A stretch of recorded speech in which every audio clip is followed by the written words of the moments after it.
भारती जी, marketing board के chairman Ajay Sharma ji, Naresh Sharma ji जो पूर्व में अध्यक्ष है, हमारे पूर्व मंत्री ठाकुर रामलाल जी, हमारे राजीव पुष्पिंदर वर्मा जी, हमारे नरेश ठाकुर जी पूर्व में अध्यक्ष रहे, एनएसयूआई के प्रेसिडेंट, सभी साथियों, आप जानते हैं कि आज 3 जगह पर कार्यक्रम है और 3 जगह जहां कार्यक्रम है मेरे को अभी वहां 12:30 बजे देरा में जाना है। हमीरपुर में काफी अरसे से एक बड़े बस स्टैंड की मांग चल रही थी और मैंने जब मुख्यमंत्री का पद संभाला तो मैंने पूछा कि हमीरपुर जिले की कौन कौन सी समस्याएं हैं। एक विस्तृत योजना उस समय जो कि विधायक थे उन सब के साथ मिलकर मैंने बनाई। आर्थिक तंगी थी और आर्थिक तंगी के बावजूद भी हमने हमीरपुर जिले में पैसे की कमी नहीं आने दी।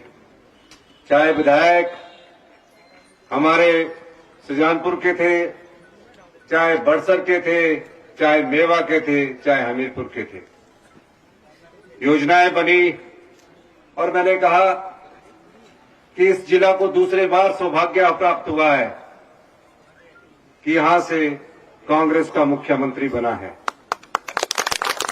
और सब जगह मैं गया और जो हमारे स्रोत थे उस आधार पर मैंने बजट का प्रावधान किया।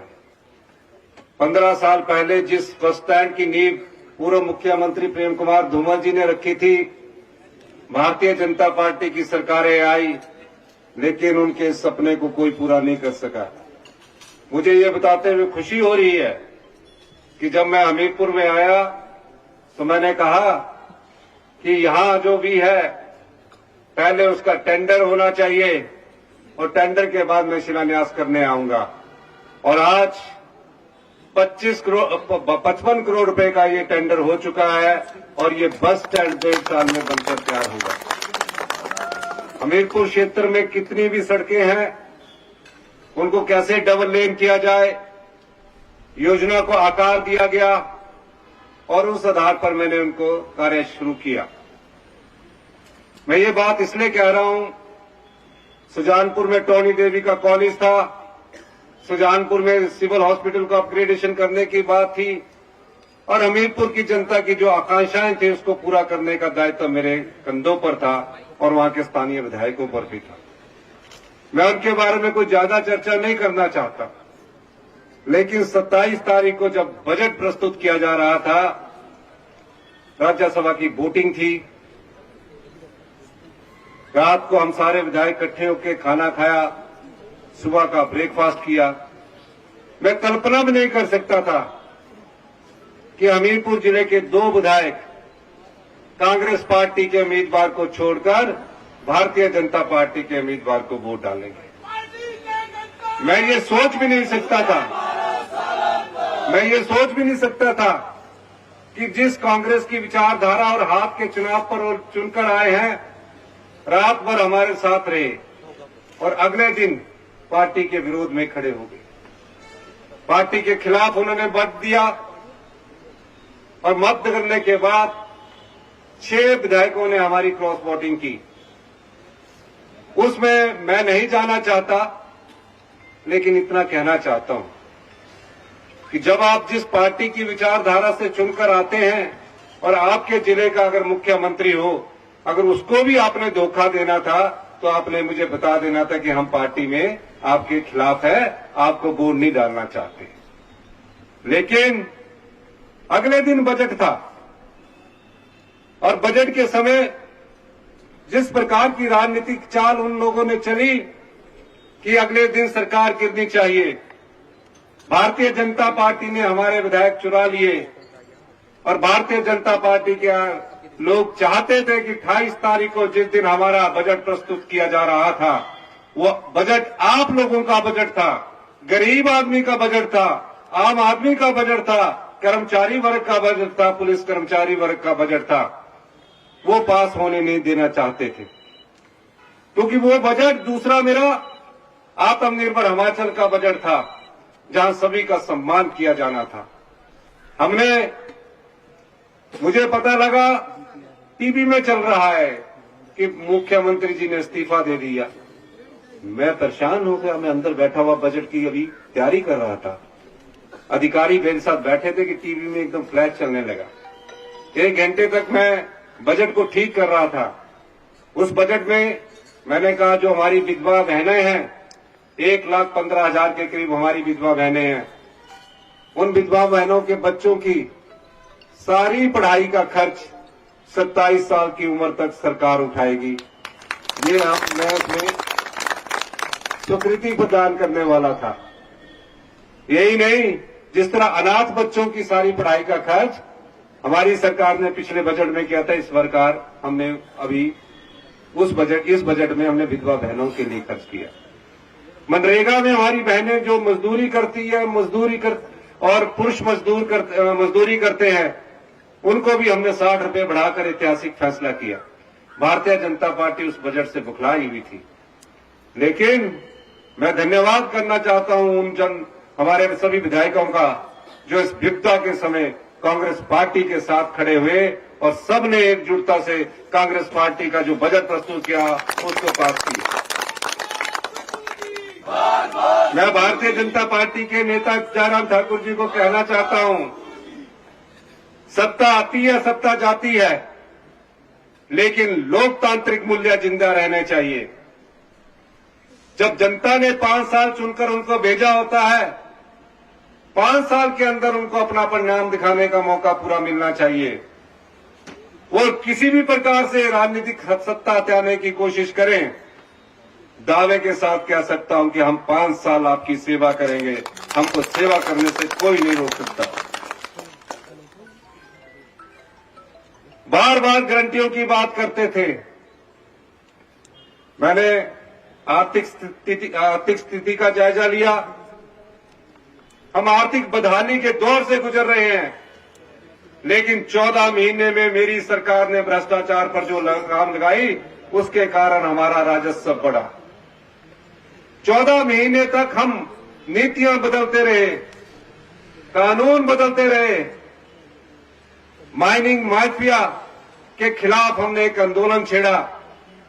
मैं जानता हूं कुछ माइनिंग माफिया हमारे खिलाफ हो गए, धन का प्रयोग करके सत्ता हथियाना चाहते हैं। हम आम आदमी से उठकर राजनीति करते हैं, सत्ता का मोह हमें नहीं होता, लेकिन भ्रष्टाचार इस प्रदेश में बिल्कुल पूरी तरह से खत्म करने के लिए हम कटिबद्ध हैं। इस प्रदेश की आर्थिक स्थिति जो किसी से छिपी नहीं है, 75,000 करोड़ रुपए का हम पर कर्ज चढ़ा हुआ है, 10,000 करोड़ रुपए की लायबिलिटीज थी। उसके बाद हमने अपने सरकारी कर्मचारियों और अधिकारियों को ओल्ड पेंशन स्कीम दी। जितने भी सरकारी कर्मचारी और अधिकारी हैं जो ओल्ड पेंशन स्कीम में आए हैं, उनको मैं ये बताना चाहता हूं, ओल्ड पेंशन स्कीम के बाद जो हमारे में पर आर्थिक प्रतिबंध लगे, उन आर्थिक प्रतिबंधों से भी जूझकर हम उबर रहे हैं। 1780 करोड़ रुपए भारत सरकार ने हमारे ओल्ड पेंशन स्कीम देने के कारण काट दिए गए, लेकिन हमने हार नहीं मानी। हमने कहा हम अपने सरकारी कर्मचारी और अधिकारियों को ओल्ड पेंशन स्कीम देंगे ताकि उनका बुढ़ापा सुरक्षित हो सके। ये हमारी सरकार की कटिबद्धता है। यही नहीं, हमीरपुर जिला में कई विकासात्मक योजनाओं को हम लेकर आए, लेकिन हमीरपुर के 2 विधायक उसमें हमारे साथ सहयोग नहीं कर रहे थे। मैं एक और बात कहना चाहता हूं, हमारी सरकार किसानों तक पहुंचना चाहती है। आपने देखा हिमाचल प्रदेश हिंदुस्तान का पहला राज्य बना जहां गाय के दूध पर और भैंस के दूध पर मिनिमम सपोर्ट प्राइस दिया गया, एमएसपी दिया गया, यानी कि गाय का दूध 1 लीटर 1 किलो 45 रुपए के हिसाब से खरीदा जाएगा और भैंस का दूध 55 रुपए के हिसाब से सरकार खरीदेगी। ऐसा क्यों? ऐसा इसलिए कि जो गांव में बैठा हुआ किसान है उसके हाथों में पैसा पहुंचे। जब आपदा आई, आपदा में 16,000 घर नष्ट हो गए, 4,000 घर पूर्णतः नष्ट हो गए। जिसका पक्का मकान था, एक रात पहले उस मकान में वो सोया हुआ अपने परिवार के साथ था। आपदा ने कुछ ही चंद मिनटों और घंटों में उसके घर को तबाह कर दिया। तबाही का ऐसा मंजर जुलाई अगस्त में था, मैं पूरे प्रदेश में घूमा कि जब तबाही देखता था मैं तो मन भर आता था। अधिकारियों के साथ बैठक की। बैठक करने के बाद जब मैंने नियम कानून देखे तो कहा जिसके घर 50 लाख का भी बना है, 20 लाख का भी बना है, उसे सिर्फ 1.5 लाख रुपया दिया जाएगा। मैंने नियम बदल दिए, मैंने कानून बदल दिया। मैंने कहा पाई पाई जोड़कर एक घर बनता है, अगर उस घर को हम 1.5 लाख देंगे वो जिंदगी भर कभी भी पक्के मकान में नहीं रह सकेगा। हमने नियम बदल कर उन्हें 7 लाख रुपए देने का प्रावधान किया। फिर कुछ लोगों के कच्चे घर थे, कहा कच्चे घर को नहीं मिल सकता। मैंने क्या कहा कि ये जो परिवार है क्या यह जिंदगी भर कच्चे घर में रहेगा? उसके लिए भी नियम बदल दिया। जिसके कच्चा घर 2 लाख रुपए का था, मैंने उसको भी बदलकर 7 लाख रुपए कर दिया। इसलिए 16,000 परिवारों को हमने बसाने का काम किया। क्योंकि अभी मुझे काफी भाषण और जगह भी देना है। पहली बार पटवारी हमारी जनता के पीछे घूमते आए। आपको तकसीम करने में कई साल लग जाते थे, आपका इंतकाल करने में कई साल लग जाते थे। हमने मीटिंग की और पहली बार 1 लाख इंतकाल 3 महीने के भीतर कर दिए गए हैं और 7,000 से अधिक तकसीम के केस कर दिए गए हैं। ये सोच कहां से पैदा हुई? ये योजनाएं कहां से आई? ये योजनाएं हमारे अपने परिवार से आई। हम किसान के बेटे हैं, कर्मचारी के बेटे हैं। मैं देखता हूं मेरी माता सवेरे खेत में जाती है, घूमती है, बार बार हमें भी कहती है कि अब ये जमीनें हैं, इनको आपने संभालना है। पर मैं कई बार देखता था, विधायक था तो कई लोग आते थे कि हमारी तकसीम करवा दो, हमारे इंतकाल करवा दो। हमने कहा तकसीम और इंतकाल जो होंगे उसके लिए हमने कानून भी बदला, नियम भी बदले। आज आम आदमी का जनजीवन हम सुखी बनाने जा रहे हैं। कोऑर्डिनेट सिलेक्शन बोर्ड में नौकरियां बेची गई। जो युवा को नौकरी मिलनी चाहिए थी उसके साथ अन्याय किया गया। मेरे समय जब मुझे यह पता लगा, हमने जाल बिछाया और पता लगा कि 5-5 लाख 4-4 लाख में नौकरियां बेची गई। मेरे जिले से था। मैंने कहा कि हम भ्रष्टाचार पर करारा प्रहार करेंगे और मैंने सबऑर्डिनेट सिलेक्शन बोर्ड को भंग किया। भारतीय जनता पार्टी के समय आपने देखा होगा इस सबऑर्डिनेशन सिलेक्शन बोर्ड से नौकरियां बेची जा रही थी और वो आंखें बंद करके बैठे हुए थे। पुलिस भर्ती का पेपर लीक हुआ और पुलिस भर्ती में युवाओं के साथ अन्याय हुआ, लेकिन हमने उस प्रकार का रोजगार देने से भ्रष्टाचार में लिप्त सम्मिलित अधिकारियों को जेल की सलाखों के पीछे भेजा। आज सबऑर्डिनेट सिलेक्शन बोर्ड के अधिकारी जेल की सलाखों के पीछे जा रहे हैं। और अभी कुछ दिन पहले सबऑर्डिनेशन राज्य चयन आयोग ने हमारा काम करना शुरू कर दिया है। अब वहां भर्तियां शुरू हो गई है। इनके समय कोई रिजल्ट नहीं निकले। हमने 1 वर्ष में 20,000 रोजगार के अवसर पैदा किए। 10,000 आईपीएच में पैरा फीटर्स, इलेक्ट्रीशियन के इंटरव्यू, मल्टीपर्पज वर्कर के इंटरव्यू हो रहे हैं। 2061 फॉरेस्ट में, 1261 पुलिस की भर्ती में, 844 पटवारी में और कितने रोजगार के अवसर। 6,500 बैच वाइज भर्तियों का नियुक्ति पत्र इस अप्रैल में शुरू होने जा रहा है और उनके टेस्ट भी शुरू होने जा रहे हैं। तो ये हमारी सरकार की कटिबद्धता है। लेकिन भारतीय जनता पार्टी इस सरकार को जिस प्रकार से गिराने का प्रयास कर रही थी, वो नकाब उनका आज आपके सामने है। मैं आपकी लड़ाई लड़ रहा हूं। मैं तो 30 साल संघर्ष करता रहा, 20 बरस पहले एमएलए बन गया। मुझे वीरभद्र सिंह जी ने भी पोर्टफोलियो देने की पेशकश की थी, मैंने कभी नहीं लिया, क्योंकि मैं राजनीति में सेवा भाव से आगे आया हूं। और मैं ये बात इसलिए कहना चाहता हूं, ये कुर्सी कोई मेरी नहीं है, मुख्यमंत्री की कुर्सी कोई मेरी नहीं है। इस मुख्यमंत्री की कुर्सी के हर 5 साल बाद आपको परीक्षा देनी पड़ती है। ये आम लोगों की कुर्सी है। मेरे 14 महीने के फैसलों का आकलन कर लीजिए, मेरे 14 महीने के कार्यकाल का आकलन कर लीजिए। उसमें आम जनता की समस्याओं के समाधान निकालने की योजनाओं की नीति नजर आएगी आपको। क्यों? क्योंकि हम आम परिवार से उठकर राजनीति करने आए हैं। आम परिवार का दर्द जानते हैं, किसान का दर्द जानते हैं। इसलिए आज मैं आपसे ये कहने आया हूं, जो लोकतंत्र को कमजोर करते हैं, जो खरीद में अपने आप को बेच देते हैं, आने वाले लोकसभा में आपके पास एक मौका है। आप उस मौका में जनता अगर हमारे साथ खड़ी होगी तो इस भ्रष्ट राजनीति को हम जड़ से उखाड़ फेंकेंगे। आप खड़े होंगे? क्या आप लोग हमारे साथ खड़े होंगे कि नहीं होंगे? दोनों हाथ जरा खड़े करके मैं वादा करता हूं आपको, धन के बल से कुछ लोगों को तो खरीदा जा सकता है, लेकिन हमारी नैतिकता को कोई नहीं खरीद सकता।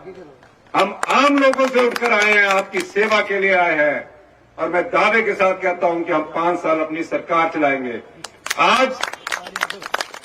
आज वो पिछले 7 दिन से जेल में की तरह बंद बैठे हैं, पंचकुला से आगे नहीं आ पा रहे हैं। अगर वो हमसे अनुरोध करते हैं तो हम उनको वहां से भी लेकर आएंगे। हम उनको कहना चाहते हैं कि आप दबाव में मत रहिए, खुले मन से सोचिए। राजनीति में पद की लालसा इतनी ज्यादा नहीं रखनी चाहिए।